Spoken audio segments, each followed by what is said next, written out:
It's my feel-good breakfast show.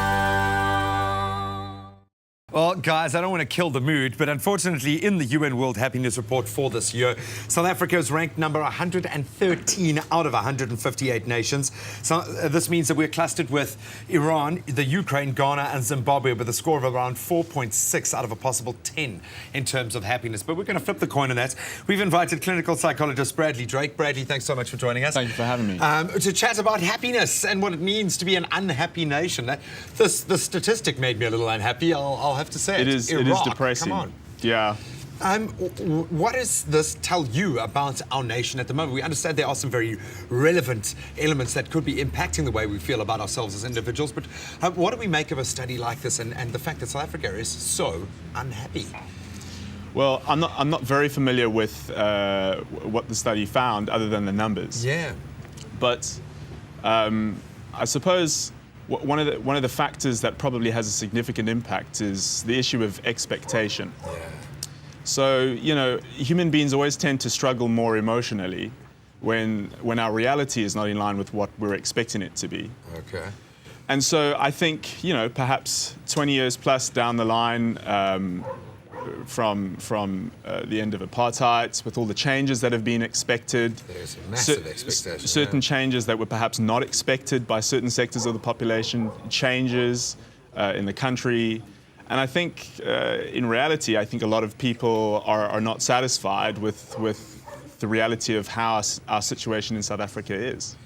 So there's really two options, I guess. The one is to change our environments, and that might be practically harder to do. The other might be to change our expectations until we change our environment.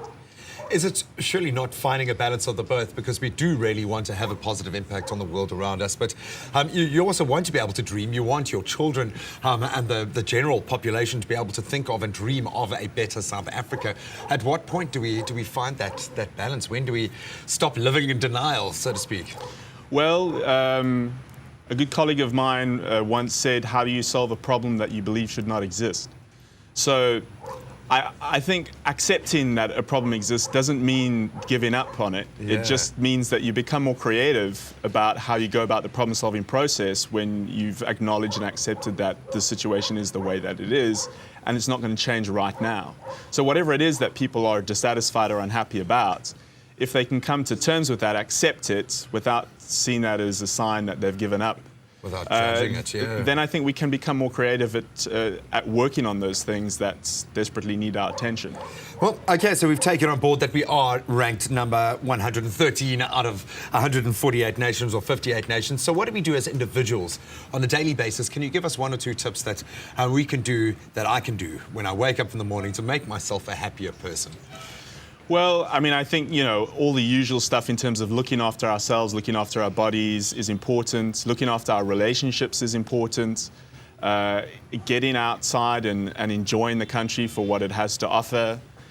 And then I think, you know, to go back to what I said earlier, that I think a lot of the time we as South Africans tend to ruminate and think about all the things that we're dissatisfied about instead of coming to terms with them. And I think that if we could take ourselves a little less seriously and some of our problems a little less seriously, that still doesn't mean we can't do anything about them. I think that would certainly go a long way in helping us to get our order up in that list. The happiness index. Well, I'm feeling happier already, just having the tools to do that. Thank you so much for joining us this morning. It's a pleasure. Good luck with that. Well, we know that happiness is indeed a choice, and I suppose we are blessed here on Expresso to start the day with feel-good vibes every morning, and we've got, that in bucket loads coming your way this morning. Kat? It's my feel-good breakfast show.